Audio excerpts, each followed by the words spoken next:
लड़ने के बल पर ही यहाँ तक आए हो, 5,000 से 50,000 तक। फिर एक बार लड़ो, इस सरकार को डिगडिगाओ। ये शिक्षक हैं तब सरकार है तब शिक्षक नहीं है। ये 21वीं सदी में बिहार को ले जाना है तो गांव गरीब के बच्चों को भी पढ़ा के आपको पहले से पता चल गया। 10 दिन पहले ये सरकार के मंशा पर जब शंका होती है तो लोग अपने रडार को लगाए रखते हैं। शिक्षा मंत्री तो कहीं आपको प्रश्न देंगे, राजा है वो, सबको याचक है। अरे आप समान काम के समान वेतन दे दो, क्या बढ़ाएंगे? 500 रुपया बढ़ा के आप कहते हैं हम बढ़ा देंगे। देखिए, बीजेपी एमएलसी नवल किशोर जी के साथ अभी हम बैठे हुए हैं। आपको याद होगा कि 2023 नियमावली 4 दिन पहले आई है, यानी कि 10 तारीख को नियमावली आई। उसके बाद विवादों में चल रहा है। नियोजित शिक्षक वाले जातीय जनगणना करने से मना कर दिए हैं तमाम बिहार, पूरे बिहार की मैं बातें कर रहा हूँ। दूसरी तरफ जो 7वीं चरण शिक्षक अभ्यर्थी है, सीटेट, बीटेट, स्टेट क्वालिफाइड, वो भी अब आंदोलन 16 तारीख से करने जा रहे हैं। आपको एक चीज़ और याद होगा कि यही सर हैं जो नियमावली 10 तारीख के आई, उससे लगभग 10 दिन पहले बोले थे कि बीपीएससी की सहायता से एग्जाम लिया जाएगा। सरकार तैयारी कर रही है कि एक और एग्जाम लेगा और उसके बाद ही बहालियाँ होगी शिक्षकों की। अब पता नहीं कैसे इनको जानकारी पहले मिल गया, इतना गुप्त तरीका से नियमावली आई। नीतीश कुमार खुद अपने हैंडल किए कि भैया कैसे नियमावली आ गया, फिर भी इनको सर को जानकारी मिल गया था। सबसे पहले तो सर बहुत बहुत धन्यवाद। आपको भी बहुत बहुत धन्यवाद, बहुत बहुत बधाई। नियमावली आई है, इतना विवादों में चल रहा है, उसके लिए क्या कुछ कर रहे हैं? देखिए, सरकार जानबूझ के विवाद पैदा करती है। सरकार जलनशील है। सरकार गांव गरीब, किसान, मजदूर और लाचार के बच्चों को पढ़ने देना नहीं चाहती है। तो सरकार बुझती है कि जब किसी राज्य की जनता और गांव के लोग जब पढ़ लिख जाएंगे बच्चे, तो जो पाखंड निर्मित करते हैं और 18 साल से एक ही आदमी सत्ता में है, ये सत्ता नहीं चलेगा। जिंदा कौम किसी को बर्दाश्त नहीं करता है। इसलिए मिला जुला के उन लोगों को बेवकूफ़ बना के रखना चाहते हैं। रेवड़ी बांट के, साइकिल पोशाक के नाम पर लंबी लंबी बात करके उसको पढ़ने देने से वंचित रखना चाहते हैं। वरना सरकार जब 4,000 करोड़ का बजट बनाती है और स्कूल में बेंच डेस्क नहीं रहते, पेयजल नहीं रहता, बाथरूम नहीं रहता, शिक्षक तो है ही नहीं, तो सरकार की पूरी मंशा है कि वो किसी भी स्थिति और परिस्थिति में गांव गरीब और साधारण परिवार के बच्चों को नहीं पढ़ने दे। तो उनकी मन स्थिति को हम लोग समझते हैं, जानते हैं कि सरकार किस तरफ कदम उठा रही है। और आप जो ये कह रहे हैं कि आपको पहले से पता चल गया, 10 दिन पहले ये सरकार के मंशा पर जब शंका होती है तो लोग अपने रडार को लगाए रखते हैं। शिक्षा मंत्री तो कहीं आपको पर्सनली नहीं ना बोल दिया? शिक्षा मंत्री से मेरी कोई बात ही नहीं होती। मैं ही एक आदमी हूँ जो मैं किसी मंत्री के कैमरा के पीछे से तो बात होता ही होगा। नहीं, मैं किसी मंत्री से न मैं बात करता हूँ, न मैं किसी मंत्री के यहाँ, मुख्यमंत्री के यहाँ कभी अर्दली जगाने के लिए मैं जाता हूँ। ये मेरी आदत नहीं है। हम जनप्रतिनिधि हैं, जनता के साथ रहते हैं, उनके सवालों को रखते हैं और मुस्तैदी से रखते हैं और उसका उन प्रश्नों का जवाब लेना चाहते हैं। लेकिन नज़र पैनी जरूर रखते हैं कि सरकार क्या कर रही है। उसमें बहुत चीज़ पता चलता है कि सरकार की मन स्थिति क्या है।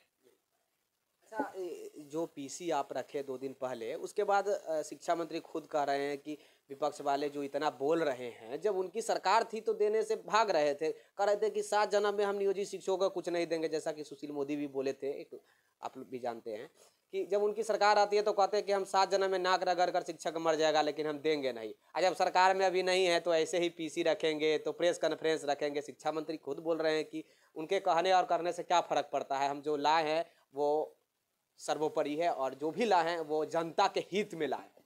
वो सरकार उस दिन भी नीतीश कुमार की थी और उस दिन भी शिक्षा विभाग नीतीश कुमार के हवाले था और ये सरकार भी नीतीश कुमार जी का है।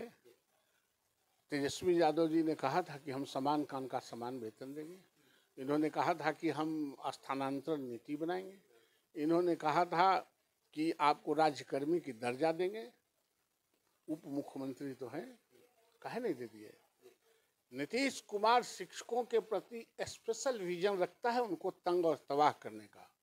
नीतीश जी जिस तरह से आज आरजेडी को कुछ नहीं समझ रहे हैं और भारतीय जनता पार्टी ही साथ में थी कि इतने शिक्षकों की बहाली हुई, वरना नीतीश कुमार देह के मैल देने वाले नहीं थे। कहाँ हुई सर? 94,000 में से मात्र 42,000 ही। अरे नहीं, जो ये 3-3.5 लाख टीचर जो आए हैं नियोजित के, वो सारे टीचर हमारे, हम जब उनके सबॉर्डिनेट के रूप में थे, सरकार हमारी नहीं थी, हम सरकार के सबॉर्डिनेट थे, तब भी ये प्रेशर देके 3.5 लाख, और जो 5,000, 6,000, 7,000 में शिक्षकों की बहाली हुई थी, उसको आज यहाँ तक खींच के 40,000 और 45,000 पर जो लाए हैं, वो हमारी सरकार का देन है, और मैं लड़ने वाला हूँ। एक बार तो और नीतीश कुमार खुशखबरी देने वाले हैं। कल उन्होंने बोला, अनाउंसमेंट किया खुद स्टेज पर से कि एक बार और हम बढ़ाने जा रहे हैं। बढ़ाने क्या जा रहे हैं? वो भीख देंगे? राजा है वो, सबको याचक है। अरे आप समान काम के समान वेतन दे दो, क्या बढ़ाएंगे? 500 रुपया बढ़ा के आप कहते हैं हम बढ़ाने जा रहे हैं। समान काम के समान वेतन और राज्यकर्मी का दर्जा, स्थानांतरण नीति, उससे नीचे पर कोई समझौता नहीं होगी। इनको शिक्षक ईंट से ईंट बजा देगा। वो थोड़ा घबरा गए हैं, इसलिए ये बात पॉलिश करने के लिए कर रहे हैं, और इनके पॉलिश से कुछ होने वाला नहीं। 7वीं चरण वाले हैं जो 16 तारीख से स्ट्राइक करने वाले, यानी कि कल से, तो उनके लिए क्या कुछ आपके तरफ से, आपके पार्टी क्या कर रही है? हमारी पार्टी, आप देख रहे हैं, हमारी पार्टी, हम बोल रहे हैं तो हमारी पार्टी नहीं बोल रही है। हमारी पार्टी उनके साथ है जो 7वें चरण के जो अभ्यर्थी हैं, उनका वो तत्काल नियुक्ति कर ले। जो टीटी एसईटी जो उन्होंने लिया है, उसके आधार पर और जिस पर उन्होंने अधिसूचना जारी किया था, उसको पूरी तरह लागू कर लें। फिर वो बीपीएससी से लें कि यूपीएससी से लें, और बीपीएससी से ही लेना है तो उसको टीईटी पास करने की क्या जरूरत है? डायरेक्ट आप बीपीएससी यूपीएससी में बैठा कर ले लीजिए ना। तो ये दोहरी नीति, दोहरी चरित्र नहीं चलेगी सरकार के। उनको तत्काल नियुक्ति पत्र दे लें, उसके बाद उनको जिस तरह के नियुक्ति करना हो, university service commission, college service commission, school service commission भंग किसने किया था? नीतीश कुमार जी ने भंग किया था। हर नियुक्ति के अपने संवैधानिक संस्था थे, आपने ही भंग किया, आपने ही नियुक्ति किया, फिर आपने ही बंद किया, फिर आपने ही, कहीं हर 6 महीना पर और साल भर पर नियमावली बदलता है, और नियमावली बदलता है इस तरह से कि पीछे का भी नियमावली रहेगा और आगे का भी नियमावली रहेगा। 3-3 नियमावली से शिक्षक काम करेंगे। नीतीश कुमार जी को कुछ अधिकारी और कुछ उनका हाहा करने वाला जमात मिसगाइड करता है, और उस मिसगाइड में ये पढ़ के शिक्षकों के साथ घोर अत्याचार, अनर्थ, क्रूर मजाक जिसको कहते हैं, वो करना चाहते हैं। वो नहीं चलेगा। नियोजित शिक्षकों के लिए कुछ मैसेज? वीर भोगे वसुंधरा, जिसमें वीरता नहीं है वो इस राज्य का उपभोग नहीं कर सकता है। लड़ो, लड़ने के बल पर ही यहाँ तक आए हो, 5,000 से 50,000 तक। फिर एक बार लड़ो, इस सरकार को डिगडिगाओ। ये शिक्षक हैं तब सरकार है, सरकार है तब शिक्षक नहीं है। ये 21वीं सदी में बिहार को ले जाना है तो गांव गरीब के बच्चों को भी पढ़ा के 21वीं सदी में खड़ा करना पड़ेगा।